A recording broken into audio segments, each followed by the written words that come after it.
অনেক শগুনের চোখ পড়েছে বাংলাদেশের জমিনে। এরকম রাষ্ট্র যদি গঠন করতে পারি ইনশাআল্লাহ, কোন শগুনের দৃষ্টি এই জমিনে পড়বে না। আর ভুলে যদি কোনো দৃষ্টি পড়ে যায়, সেই দৃষ্টি কিভাবে উপরে ফেলতে হয় সেই সক্ষমতা বাংলাদেশের মানুষের থাকবে তখন ইনশাআল্লাহ। এখন থেকে এই মিন লাইফ চেঞ্জ করেন। বাংলাদেশের পাসপোর্ট বিশ্বের সব থেকে দামি পাসপোর্ট, সব থেকে ভ্যালুয়েবল পাসপোর্ট হচ্ছে বাংলাদেশের পাসপোর্ট।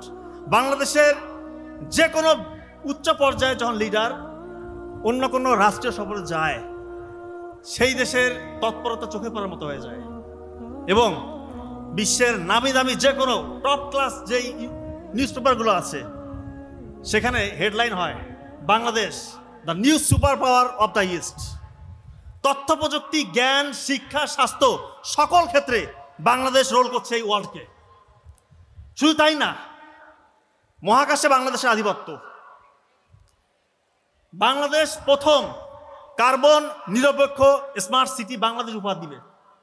চিন্তা করেন, 30 বছর পর এটাকে চিন্তা করতে খারাপ লাগছে? ভালো লাগতেছে না? বাংলাদেশের একজন নাগরিক হতে পারো একটা গর্বের বিষয়।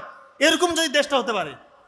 শুধু তাই না, প্রতিরক্ষা ব্যবস্থা এতটাই স্ট্রং, অত্যাধুনিক সব স্যাটেলাইট ব্যবস্থা, আধুনিক সব ড্রোন, এবং প্রতিরক্ষার অংশ হিসেবেই সব থেকে পাওয়ারফুল ম্যাসিভ সব নিউক্লিয়ার উইপন বাংলাদেশ হোল্ড করে।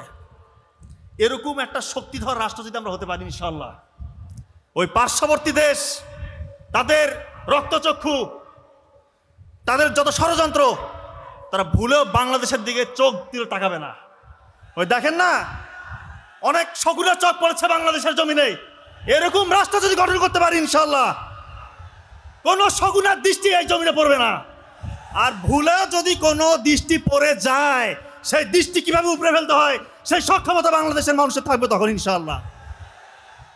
কাজেই এখন থেকে এই মিন লাইফ চেঞ্জ করেন, পরিবর্তন করেন। কিসের চাকরি? চাকরি করব, ওই বেদম্যার মতো ঘুরে বেড়ানো যাবে না। কোনো কিছু না করার থেকে চাকরি করা ভালো, কিন্তু চাকরির থেকে বড় কিছু করার আছে ইনশাআল্লাহ আমাদের।